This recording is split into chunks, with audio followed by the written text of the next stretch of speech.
Hello students, 10th physics reflection of light part 4 में आपका welcome है। आज हम इमेज फॉर्मेशन के रूल्स के बारे में डिस्कस करेंगे, कॉनकेव एंड कॉन्वेक्स मिरर दोनों से। फर्स्टली स्टार्ट करते हैं कॉनकेव मिरर से। There are only 4 rules and the first rule is when the light rays comes parallel to the principal axis it pass from focus. और आपको ये याद रखना है कि जब भी हम इमेज फॉर्मेशन करेंगे इन 4 रूल्स में से सिर्फ 2 रूल्स को ही अडॉप्ट करेंगे और इन 2 रूल्स की हेल्प से ही इमेज फॉर्मेशन होगी। और ये जो लाइट रेज हम लेके चल रहे हैं, इंसिडेंट रे है, ये ऑब्जेक्ट के हेड से अराइज करनी है। जहाँ पर भी हम ऑब्जेक्ट को रखेंगे उसके हेड से लाइट रेज को अराइज करना है। ये आपको इमेज फॉर्मेशन में और भी अच्छे से क्लियर हो जाएगा। बट अभी आपको रूल्स याद रखने हैं एक सिंगल रे की हेल्प से, कि अगर रे इस तरफ आ रही है तो किधर से जाएगी। अगर आप इन रूल्स को याद रखोगे इमेज फॉर्मेशन आसानी से हो पाएगी। फर्स्ट रूल ये है, if the light rays coming parallel to the principal axis, this is principal axis, अगर लाइट रेज इसके पैरेलल आ रही है then it will pass from focus. This is the first rule. Okay, so remember the first rule, when the light rays comes parallel to the principal axis they pass from focus after reflection.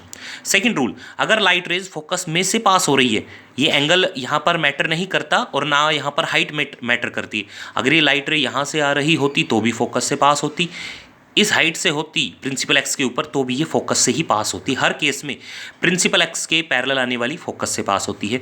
और यहाँ भी हर case में चाहे किसी भी angle से आए, चाहे लाइट रे ऐसे आए चाहे ऐसे आए, बट वो फोकस से पास होने के बाद मिरर से कहीं भी स्ट्राइक करती हो, जैसे कि ये वाली लाइट रे यहाँ स्ट्राइक करती है। फोकस से पास होने के बाद लाइट रेज मिरर से स्ट्राइक होते ही पैरेलल हो जाती है प्रिंसिपल एक्स के।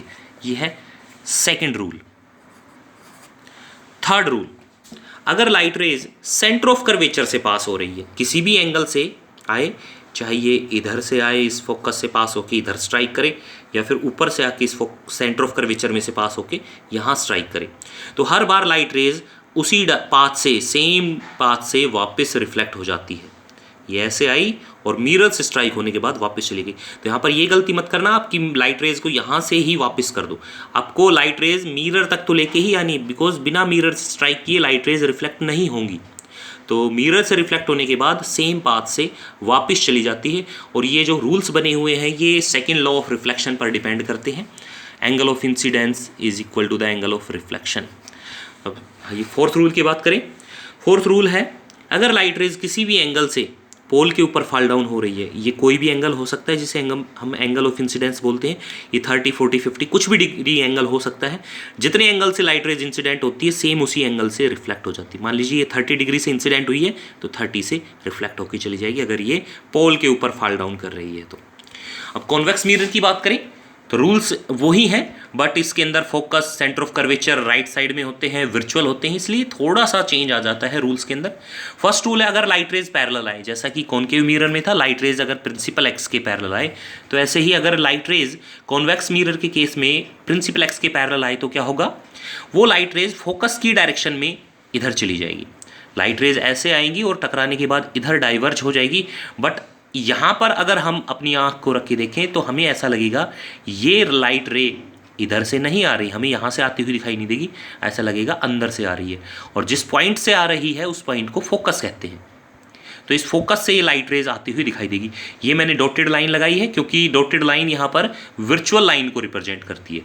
जो एक्चुअल पाथ है लाइट रे का वो एक डार्क लाइन से रिप्रेजेंट करना है, और वर्चुअल पाथ है उसको हम डॉटेड लाइन से रिप्रेजेंट करेंगे। तो ये तो वर्चुअल लाइन है इसलिए डॉटेड लाइन से रिप्रेजेंट किया है। सेकंड रूल, अगर लाइट रेज फोकस की डायरेक्शन में आ रही है किसी भी एंगल से, चाहे वो ऊपर से ऐसे फोकस की डायरेक्शन में आ रही हो, चाहे इस तरह से फोकस की डायरेक्शन में आ रही हो, तो मिरर से स्ट्राइक होने के बाद पैरेलल हो जाती है। ये फोकस की डायरेक्शन में जाने वाली लाइट रे डॉटेड वर्चुअल है। तो किसी भी एंगल से अगर लाइट रेज आती है फोकस की डायरेक्शन में तो वो पैरेलल हो जाएंगी। थर्ड रूल, अगर light raise centre of curvature की डायरेक्शन में आ रही है किसी भी एंगल से, ऐसे चाहे ऐसे आ रही हो सेंटर ऑफ कर्वेचर की डायरेक्शन, चाहे वो इस तरह से आ रही हो सेंटर ऑफ कर्वेचर की डायरेक्शन, तो मिरर से स्ट्राइक होने के बाद, यहाँ मिरर है, मिरर के अंदर तो वास्तव में जाती नहीं है लाइट रे, बट हमने ये वर्चुअल लाइन लगाई है जो ये शो करती है कि सेंटर ऑफ कर्वेचर की डायरेक्शन में आ रही है, वरना एग्जैक्टली पता नहीं चल पाता कि सेंटर ऑफ कर्वेचर की डायरेक्शन में है या नहीं। लाइट रेज मिरर से स्ट्राइक होने के बाद सेम पाथ से रिफ्लेक्ट हो जाएगी। The last rule, light rays जिस भी एंगल से पोल के ऊपर फॉल डाउन होती है उसी एंगल से रिफ्लेक्ट हो जाती है, जैसा कि कॉनकेव मिरर में था। ये रूल्स सिमिलर है, थोड़ा सा डिफरेंस है बस कॉनकेव और कॉन्वेक्स मिरर होने की वजह से इनमें, क्योंकि कॉन्वेक्स मिरर में फोकस और सेंटर ऑफ कर्वेचर वर्चुअल होते हैं, कॉनकेव के अंदर रियल होते हैं, लाइट रेज रियल में रिफ्लेक्ट होने के बाद मिलती है। तो थोड़ा सा डिफरेंस है, एक बार इनको आप दोबारा से देख के आसानी से समझ सकते हो। अब इसके बाद नेक्स्ट पार्ट में हम डिस्कस करेंगे image formation by concave mirror.